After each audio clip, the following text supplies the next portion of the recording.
Everyone, welcome back to my channel. आज हम अपना नया टॉपिक स्टार्ट कर रहे हैं जो है प्रीनेटल डेवलपमेंट।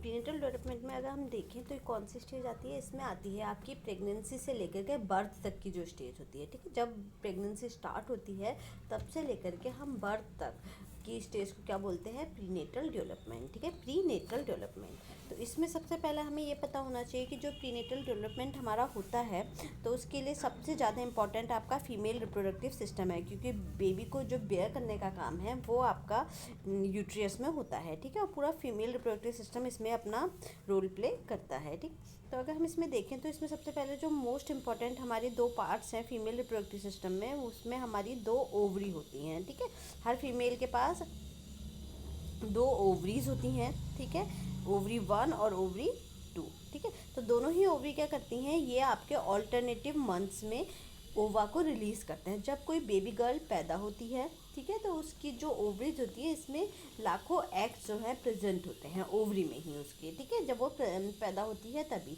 फिर जैसे जैसे उसकी एज बढ़ती है तो वो क्या होते हैं, ओवा मैच्योर होना शुरू कर देते हैं। ठीक है, मैच्योर होते हैं और मैच्योर होके वो क्या करते हैं, यहाँ रहते हैं ओवा और मैच्योर होते हैं, ओवरी में रहते हैं और मैच्योर होते हैं, और मैच्योर होके क्या करते हैं, वो फैलोपियन ट्यूब में आना शुरू कर देते हैं। ये क्या है, ये आपकी फैलोपियन ट्यूब है। ठीक है, ये वाली ये आपकी फैलोपियन ट्यूब है। ठीक है, और जो फैलोपियन ट्यूब क्या होती है, आपकी दोनों ओवरीज को यूट्रियस के साथ क्या करती है, कनेक्ट करती है। तो इसमें ओवरीज में हमारा ओवरीज जो होती हैं वो ऑल्टरनेटिव मंथ में काम करती हैं। ऑल्टरनेटिव मंथ का मतलब क्या है, इस मंथ हमारी एक ओवरी से एग रिलीज़ होगा और नेक्स्ट मंथ हमारा दूसरी ओवरी से रिलीज़ होगा, फिर थर्ड मंथ हमारा फिर से फर्स्ट ओवरी से रिलीज़ होगा और फोर्थ मंथ में फिर सेकेंड ओवरी से रिलीज़ होगा। ठीक है, मतलब हर मंथ दोनों ओवरी काम नहीं करती है, एक मंथ एक ओवरी काम करती है और नेक्स्ट मंथ उसका ऑल्टरनेटिव दूसरी ओवरी जो है वो काम करती है। ठीक है, तो हमारा क्या है, मान लीजिए इस महीने आपका इस मंथली जो है आपका ये इस ओवरी से एग जो है वो रिलीज़ हुआ है। ठीक है, तो एग रिलीज़ होके कहाँ जाता है, ये आपकी जो फैलोपियन ट्यूब है। ठीक है, फैलोपियन ट्यूब में जाता है। जो फिंगर लाइक स्ट्रक्चर है ना, ये एग को रिसीव करती हैं और कहाँ ले जाती हैं, फैलोपियन ट्यूब में ले जाती हैं। ठीक है, एग को रिसीव करके कहाँ ले जाती हैं, फैलोपियन ट्यूब में ले जाती हैं। अब जब ये फैलोपियन ट्यूब में लेके जाती हैं तो ये जो आपका नीचे वाला पोर्शन है ना, ये आपका वेजाइना और सर्विक्स एरिया है। ठीक है, यहाँ से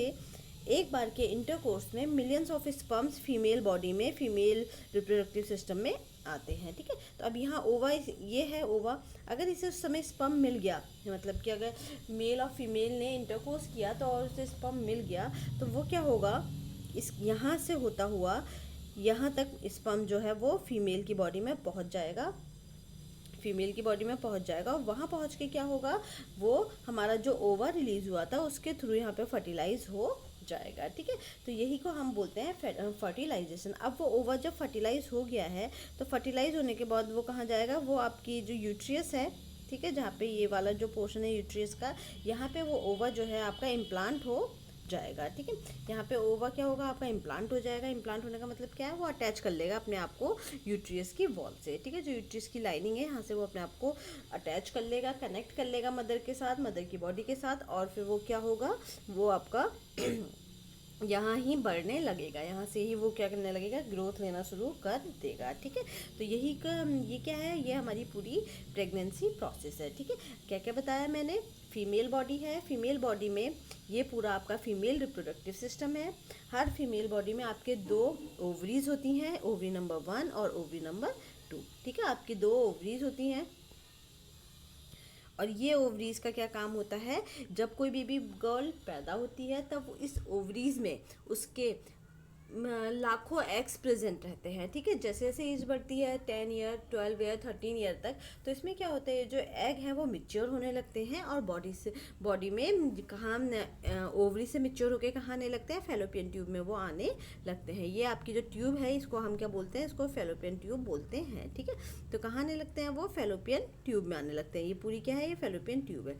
जब फैलोपियन ट्यूब में आने लगते हैं, अगर इस बीच में उसे स्पर्म मिल जाता है एग को, तो वो क्या होता है, फर्टिलाइज हो जाता है, जैसे ये हुआ है। ठीक है, फर्टिलाइज हो जाता है। फर्टिलाइज होने का मतलब क्या है, उसमें जो जीवन है उसमें शुरू हो जाता है। ठीक है, फर्टिलाइज होने का मतलब ये है कि उसमें जीवन शुरू हो जाता है। ठीक है, अब वहाँ पे जब वो फर्टिलाइज हो गया तो उसके बाद वो अपने आप को, जो आपका यूट्रियस है उसके साथ क्या कर लेता है, अपने आप को कनेक्ट वो कर लेता है।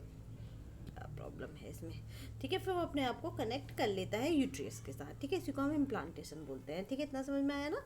तो अब अगर एक केस ये भी है, अब इस समय अगर स्पर्म नहीं मिलेगा, अगर जो स्पर्म है नहीं मिलेगा, ज़रूरी नहीं है हर कोई इंटरकोर्स करे 13 या 14 ईयर से ही, तो वो क्या होता है, आपका जो स्पर्म है वो फीमेल बॉडी से, जो आपका मेंस्ट्रुएशन साइकिल होता है उसके साथ वो बॉडी से बाहर निकल जाता है, इस आपका ओवम, ठीक है। स्पर्म तो मिला ही नहीं, तो ओवम जो यहाँ से रिलीज़ होगा वो रिलीज़ तो होगा ही होगा, ठीक है। रिलीज़ होगा वो हर मंथ, उसके बाद वो क्या करेगा, ये आपकी बॉडी से यहाँ से मेंस्ट्रुएशन साइकिल के थ्रू इस रूट से वो बाहर निकल आएगा, ठीक है। तो यही हमारा क्या है, इसी को हम मेंस्ट्रुएशन साइकिल बोलते हैं। जो गर्ल्स में हर मंथली पीरियड्स आते हैं वो इसी कारण आते हैं, ठीक है। चलो ये समझ में आ गया ना। तो ये हमारा मेन थोड़ा मोटा मोटा आइडिया है, इसी को हम थोड़ा डिटेल में पढ़ेंगे। अगर हम देखें तो आपकी जो सबसे पहले टर्मिनोलॉजीज, क्योंकि ये स्टेप्स लगाने में आ जाती है, एक बार एग्जाम में आई हुई है ये, जिसमें है हमारा oogenesis और स्पर्मेटोजेनेसिस, ठीक है।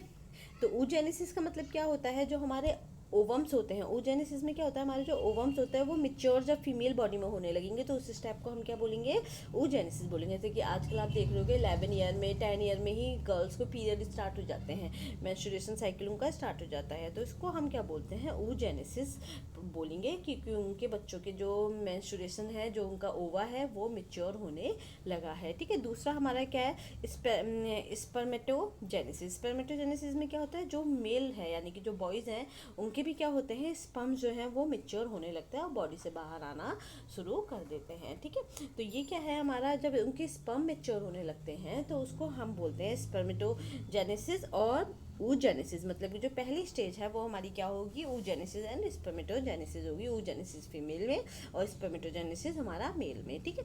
तो ये हमारी पहली स्टेज है। फिर उसके बाद अगर हम देखें तो हमारा जो फीमेल रिप्रोडक्टिव सिस्टम होता है, इसमें हर महीने यानी कि हर 28 डेज में एक ओवर रिलीज होता है एक ओवरी से, ठीक है।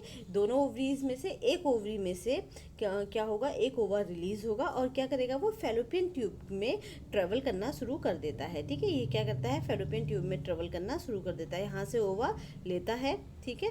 ये ओवा लेता है आपको, ये हमारा ओवरी है, ओवरी ने ओवा रिलीज़ किया, जो फिंगर लाइक स्ट्रक्चर है ना, जो आपको उंगलियों जैसी दिखाई दे रही है, क्या करती हैं, ओवा को रिसीव करती हैं और फैलोपियन ट्यूब में उस ओवा को छोड़ देती है, ठीक है। तो क्या होता है, हर 28 डेज़ में आपकी बॉडी में ये होता है। इस 28 डेज़ पे ये वाली ओवरी आपकी ओवा को रिलीज़ करेगी, नेक्स्ट जब उस नेक्स्ट 28 डेज़ बाद ये वाली ओवरी रिलीज़ करेगी, ठीक है।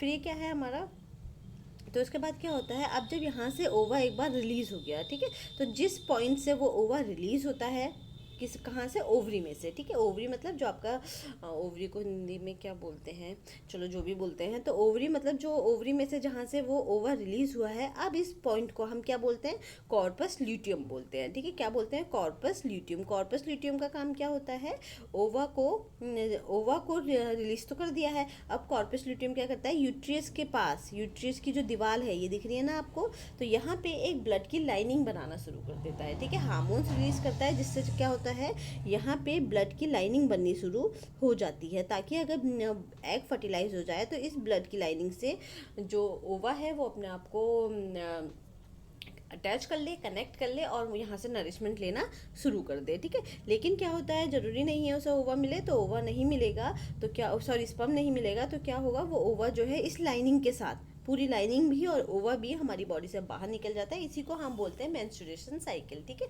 जो ब्लड होता है वो यही हमारी लाइनिंग है, जो बेबी को, जो हमारे बेबी को पकड़ने के लिए, बेबी को नरिश करने के लिए कॉर्पस ल्यूटियम ने स्टार्ट कर दी थी बनानी, लेकिन वहाँ पे स्पर्म मिला नहीं, तो ओवा फर्टिलाइज नहीं हुआ, तो ओवा डेड हो गया। वो बॉडी से उस ब्लड के साथ जो लाइनिंग बनी थी, ये लाइनिंग और जो हमारा वो था, क्या था, ओवा था, वो बॉडी से बाहर निकल गया। ओवा बहुत छोटा होता है तो हम उसे देख नहीं सकते हैं, ठीक है। फिर क्या है, spot on the ovary from ovum was release. जो ओवम का जो जहाँ से ओवा रिलीज़ हुआ था, ओवरी के जिस पार्ट से ओवा रिलीज़ हुआ था उसको हम क्या बोलते हैं, कॉर्पस ल्यूटियम बोलते हैं। Secretes hormones that prepare the lining of the uterus. ये क्या करता है, हमारा एक हार्मोन को सीक्रेट करना शुरू कर देता है, जिससे क्या होता है, यूट्रियस की लाइनिंग जो है वो प्रिपेयर होने लगती है of the uterus to receive a fertilised ovum, जिससे कि वो यूट्रियस में फर्टिलाइज ओवम को रिसीव कर सके, जब ओवा फर्टिलाइज हो उसे नरिशमेंट दे सके। If ovum can not fertilise, अगर ओवम जो है फर्टिलाइज नहीं हो पाएगा तो क्या होगा, हमारा जो स्पर्म फर्टिलाइज नहीं हो पाएगा स्पर्म से, तो क्या होगा, कॉर्पस ल्यूटियम जो है वो श्रिंक कर देगा, और जो लाइनिंग ऑफ यूट्रियस है, जो यूट्रियस की ये लाइनिंग बनी है, ठीक है, ये क्या होगी, बॉडी से बाहर निकल जाएगी 2 वीक लेटर, मतलब 2 हफ्ते बाद ये बॉडी से बाहर निकल जाएगी, ठीक है। इसी को हम क्या बोलते हैं, मेंस्ट्रुएशन साइकिल बोलते हैं, ठीक है। ये हमारा है, ये आप देखो, ये ओवरी है आपकी। ओवरी क्या करती है आपकी, ओवरी के अंदर बहुत सारे एग रहते हैं, लाखों एग एक ओवरी में होते हैं। यहाँ से ओवरी ने एग जो है वो रिलीज़ किया, कहाँ किया, ये आपकी पूरी फैलोपियन ट्यूब है, ठीक है, ये आपका यूट्रियस है, ठीक है। यहाँ से एग आपका रिलीज़ हुआ, रिलीज़ होने के बाद वो चलता चलता अगर उसने, ये देखो यहाँ पे इसको स्पर्म मिल रहे हैं, ठीक है, अगर स्पर्म मिल रहे हैं तो ठीक है, स्पर्म के साथ वो फर्टिलाइज हो जाएगा, और यहाँ बेबी जो है वो अपने आप को अटैच कर लेगा पूरी प्रोसेस के चलते चलते, ठीक है। और अगर उसे स्पर्म नहीं मिला तो यहाँ से वो पहुँचता बॉडी से बाहर इस पूरी लाइनिंग के साथ बाहर निकल जाएगा, ठीक है। तो ये हमारे क्या है, यहाँ फर्टिलाइज हो गया है, ठीक है। ये फर्टिलाइजेशन को हम अभी आगे पढ़ेंगे। तो ये क्या है, ये आपका एक फर्टिलाइजेशन का स्टेप है, ठीक है। यानी कि यहाँ से ही क्या हो जाती है, आपकी प्रेगनेंसी स्टार्ट हो जाती है। ओजेनेसिस क्या है, डिंब की परिपक्वता, ठीक है। शुक्राणु जनन हमारी क्या है, परिपक्व शुक्राणु, ठीक है। जो अभी पीछे लिखा है, बताया था, ये वही हिंदी में है। प्रत्येक 28 डेज में एक अंडाशय से एक डिंब निकलकर फैलोपियन ट्यूब तक आ जाता है, ठीक है। डिंब में अंडाशय पे स्पॉट जारी किया गया था, जहाँ से वो अंडाशय स्पॉट जारी करता है, मतलब जहाँ से वो अंडाशय निकलता है, उस जगह पे, उस स्पॉट पे क्या होता है, उसे आप क्या बोलते हैं, कॉर्पस ल्यूटियम बोलते हैं, जो हार्मोन को स्रावित करता है, जो एक निश्चित डिंब प्राप्त करने के लिए गर्भाशय की परत को तैयार करता है। वहाँ वो ब्लड की एक कुशन जैसा बना देता है, ब्लड की लाइनिंग बना देता है, ताकि बेबी उसमें अपने आप को कनेक्ट अटैच कर सके, ठीक है। यदि अंडाणु शुक्राणु के साथ निश्चित नहीं हो पाता है तो कॉर्पस ल्यूटियम सिकुड़ जाएगा, यानी कि अगर मैरिड नहीं है, मैरिड के केस में उसे स्पर्म नहीं मिला है, अनमैरिड के केस में उसे स्पर्म नहीं मिला है, तो कॉर्पस ल्यूटियम क्या हो जाएगा, सिकुड़ जाएगा। और सिकुड़ने के साथ क्या होगा, 2 हफ्ते बाद मासिक धर्म के साथ गर्भाशय की परत को हटा दिया जाएगा, ठीक है। हाँ, बॉडी से बाहर वो निकल जाएगा जो भी इकट्ठा हुआ है, ठीक है। फिर है हमारा millions of sperms enter into female body at a time through cervix during intercourse। जो हमारी फीमेल बॉडी है, ठीक है, फीमेल बॉडी जो है ये, इसमें क्या होता है, ये आपका विजाइना और सर्विक्स है, ठीक है। तो एक बार में लगभग मिलियंस ऑफ स्पर्म, अगर एक बार कोई मेल और फीमेल इंटरकोर्स करते हैं, रिलेशनशिप बनाते हैं, तो एक बार में यहाँ से आपके मिलियंस ऑफ स्पर्म जो है फीमेल बॉडी में अंदर चले जाते हैं, ठीक है। और वहाँ जाकर के उन्हें एग मिल जाता है, उस दिन अगर आपका एग रिलीज हुआ है तो एग क्या होता है, फर्टिलाइज हो जाता है, ठीक है। तो सर्विक्स के थ्रू, यानी कि वेजाइना और सर्विक्स के थ्रू आपका क्या, कौन सा एरिया है आपका, वेजाइना और सर्विक्स, ये वाला एरिया, ठीक है। ये वेजाइना और सर्विक्स वाला एरिया है। यहाँ से स्पर्म इंटरकोर्स के थ्रू यहाँ पे से